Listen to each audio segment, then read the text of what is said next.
Georgie Gardner is stepping off the 9 anchor desk after a remarkable 25-year run. But this isn't just a resignation on a calendar. It's a moment that reveals how long-term TV identities shape national conversation, and how audiences bid farewell to the familiar face they've trusted for decades. Let's unpack what this means, not as a memorial post, but as a story about media careers, audience loyalty, and what happens when a brand becomes a person.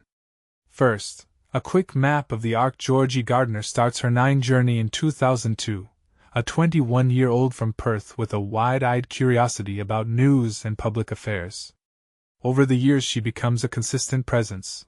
Weather, morning news, then the Today Show, then back to the Today Show, and finally a long stretch anchoring 9 News, Sydney's 6 p.m. weekend bulletin.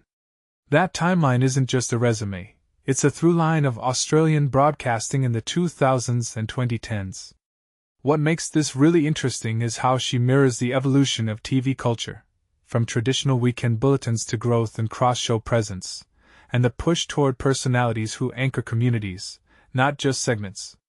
From my perspective, the most revealing angle is the relationship between a presenter and a network's identity.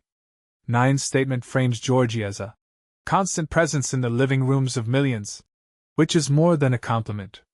It signals that audiences don't just watch news for information, they watch for a consistent voice, a familiar cadence, a trusted storyteller who carries a network's credibility.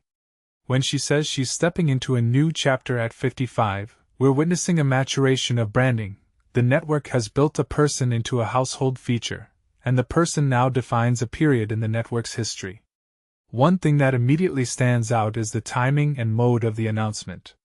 The message lands after lunch and arrives via a controlled social media statement from Gardner herself, paired with a photo at the famous 9 News desk. This is storytelling as self-authorship. The act of choosing the medium, Instagram in 2026, sends a signal.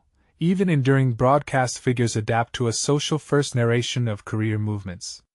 It also invites fans to participate in the moment. Comments from colleagues and viewers become part of the public farewell, turning a personal career decision into a shared cultural moment.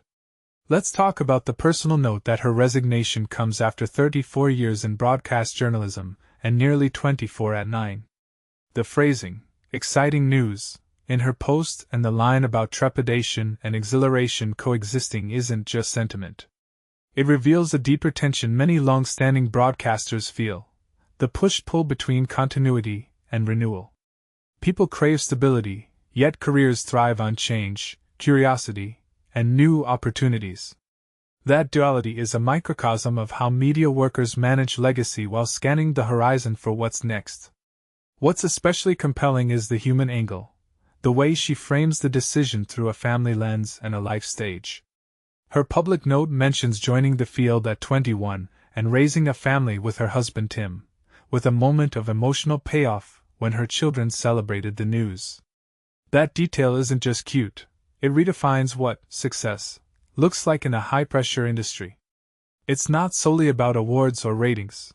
It's about what it feels like to balance career ambitions with personal life and the evolving definition of fulfillment in late career stages.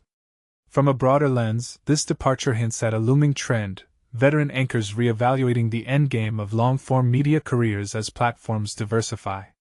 The next chapter might involve consultancy, live event hosting, podcasts, or mentorship roles, paths that leverage decades of credibility without the daily newsroom grind. What this really suggests is a broader industry shift toward flexible career storytelling, where retirement isn't a clean end but a pivot into varied media ecosystems. The social response around Georgie's resignation underscores audience attachment and professional respect. The comments reflect admiration for her professionalism, and even as fans acknowledge a beloved presence will be missed, they also celebrate a career defined by consistency and warmth. This speaks to how audiences cultivate a sense of shared memory with anchors. These aren't just journalists. They're narrative anchors for communities. Deeper insight, consider the cultural map of Australian television. Georgie Gardner's trajectory intersects with several eras of TV news, local to national, morning to evening, and the rise of social media as a news companion. Her career illustrates how a single broadcaster can become a thread tying together disparate formats, demonstrating how audience expectations evolve, reliability, empathy, and nuanced storytelling. The bigger question is how networks preserve that sense of continuity when a generation of faces transitions out. Do they rebuild with a new set of multi-platform anchors, or do they lean on the audience's sense of nostalgia to bridge the gap? Closing thought. As Georgie steps away from the desk, I'm struck by a simple yet powerful truth. Careers in media aren't just jobs. They're relationships with audiences built over years of trust. What comes next for her is still unwritten, but the impact of her tenure lives on in the routines and memories of many Australians. If you had to guess, where do you think she'll channel her experience next? Mentorship in journalism, a scripted media project, or a fresh kind of media venture that blends traditional reporting with new formats? Share your take in the comments, and tell me which moment from her long run you'll remember most.